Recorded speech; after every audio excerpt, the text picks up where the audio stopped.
What do four divers do to escape a dire situation when they find themselves at the bottom of the sea and separated from the ship? Hello and welcome to our channel. Today, we'll review and recap a British thriller movie called Pressure. Let's check it out. The movie opens up on a huge shipping vessel, the DSV Lorimer. A man named Engel listens to some music from his earpiece. An alarm blares and he wakes to a room to find out why they are turning the ship around. The men inform him that there is a problem with a pipe within the water. Engel, who is a welder, is required to go deep into the water with the team to fix the problem. He is also told to take young diver Jones with him. Jones is excited as it is his first serious assignment. This team, led by Mitchell, gets ready to leave for the assignment. The team of four, including a man named Hurst, undergoes the necessary routine for deep diving as they prepare to leave the ship. Gradually, they are lowered down the waters in a diving pod, also known as a bell. After diving to a great depth, they stop. Engel and his team walk to the pipe that requires welding. They leave Jones in the diving bell. They begin to weld the badly damaged pipe. Without any warning, there is a sudden jolt that throws them around. Jones calls the vessel at the surface and they are informed that there is a storm. Hurst abandons the welding duo and returns to the bell. Engel finally finishes, and together with Mitchell, they make their way back to the bell.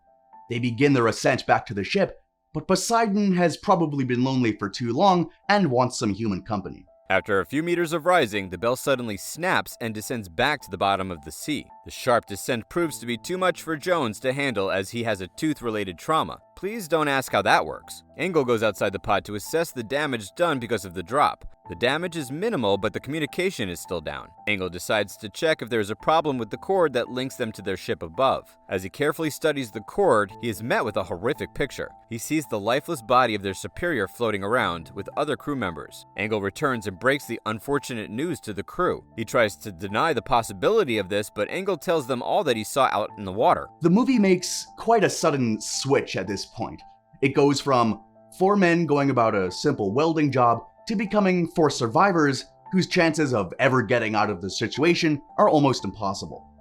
What level of fear, uncertainty, and hopelessness they must be experiencing is quite a lot, I'd imagine. As their feelings of hopelessness grow, Jones asks when they will be rescued, but there is nothing that could be answered now. Engel, on the other hand, tells the team that no one is coming for them because their company would not risk losing a second ship to pirates on the waters. The men get into a scuffle. Hurst and Engel do seem to have some bad blood between them, and they get all shouty. Mitchell calms the men down and asks that they all stay calm and wait for the company, Vexillion, to come for them. Moments later, their oxygen tank comes off, wasting their scarce oxygen. Was that you, Aquaman?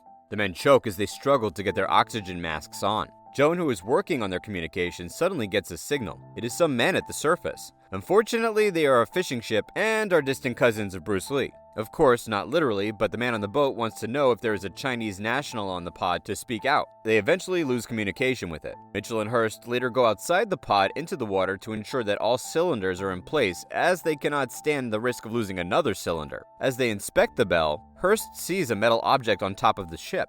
To prevent any possible damage to the bell, he goes to move it but ends up dropping it and it hits Mitchell, knocking him unconscious. Come on, Hurst, how clumsy can you be? Engel tries to talk Hurst through how to resuscitate Mitchell, but it's useless. He ends up diving into the water to rescue Mitchell. When Mitchell is revived, he is upset with Hurst for his carelessness and tells him that he would not be diving anymore. The oxygen levels continue to drop and Engel wants Mitchell to allow the bell to ascend to the surface. However, Mitchell is adamant about this and he believes that their company would send in rescuers to them. He also believes that if they attempt to move the bell to the surface, the sudden change in pressure might prove fatal for everyone. As Mitchell thinks about the situation, he hears some static on his communication gear. He calls out for help, but there's no response. Mitchell decides to go and see Hurst and probably to mend things with him over the way he spoke. However, they find out that Hurst is in the water. He wants to find the ship's wreckage, but this is a very dangerous area. Mitchell tells him to go back, but he is far gone into the water. He becomes incoherent and rambles over a lot of things. His body is shutting down because of the cold water. Engel tells Mitchell to cut off Hurst's oxygen as he is wasting it out there in the water. Mitchell, however, would not.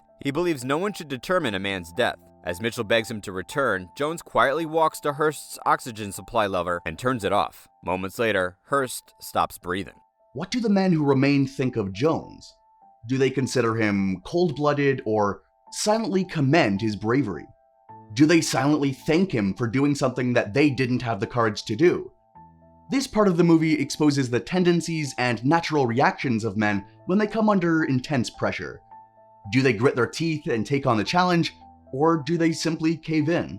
Jones, who is a young, expectant father, considers their fate and the hopelessness that surrounds it. He wants to be with his girlfriend when she gives birth. Mitchell tells him a story of his wife's first childbirth. He writes a note for his wife in the event that he doesn't live through the day. Their communication gear comes up and a vessel has located them. However, it would take hours for the vessel to get to them. This is not a good thing as their oxygen is running out really fast. When Mitchell asks their potential rescuers if they got their coordinates from Vaxillion, they reply in the negative. Mitchell is disappointed that their company ignored them. Ingalls suggests that they find a way to mix some helium with some other elements to increase their oxygen supply. Great news, the knowledge of the periodic table finally comes to the fore. Mitchell doesn't sound very optimistic about it. Why Mitchell is so stereotyped is not exactly understood by anyone. He probably just hates risks. In any case, he allows Engel to go ahead with his plan. Engel searches for a pipe and finds one. The water is freezing and he needs to be kept warm. Unfortunately, the boilers in the pod are damaged and the makeshift system that Jones designed runs out of gas. Mitchell asks Engel to return to the pod, but Engel refuses. He knows that if he does, none of them would survive. He removes his attachment to the pod, which causes him to lose all forms of communication with the pod. Mitchell goes in search of him for a while. He finds Engel on the seabed. Fortunately, he was able to revive a cylinder before he lost consciousness. Mitchell manages to get Engel back to the pod with the cylinder. As Jones tries to attach the new cylinder, Mitchell tries to resuscitate Engel, who is unresponsive. Fortunately, he wakes up and the cylinder gives them a few more hours of breathing time. If there's a lesson to learn from this movie so far, it's that the best things in life are free. 3 men struggle to get some air to breathe. Not fame, fortune, wine, women, cars. Nope, just air.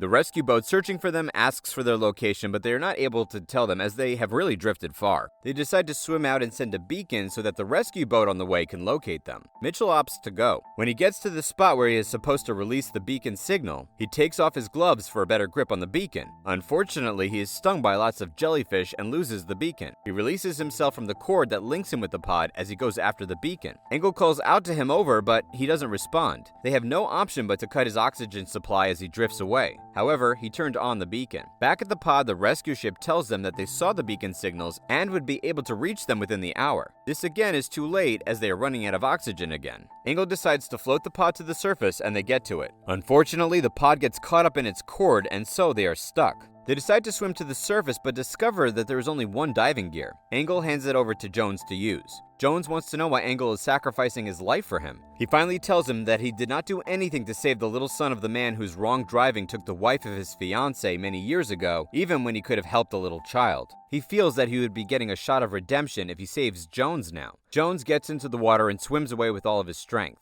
The pod slowly fills with water, but Engel's only concern is to see that Jones is all right. Fortunately, Jones swims to the surface as he is rescued. Engel is joyed at the news of Jones' rescue even as he prepares for the worst. As the movie ends, Jones, who is now a father, sits with his girlfriend. He is grateful to be alive, but carries in his heart gratitude for the one who made it possible. This is a tragic story. It spirals completely out of the norm as soon as the storm hits the ship of the 4 divers. The emotions displayed in the movie are raw and can be identified with. This is a great movie to watch as it highlights a lot of human virtues. It displays strength, sacrifice, and the need to mend the past whenever the opportunity presents itself. If you're not easily moved to tears, then you really want to watch this movie. Please subscribe to our channel to be notified when we upload. Also, don't forget to suggest movies that you want us to recap in the future in the comments down below.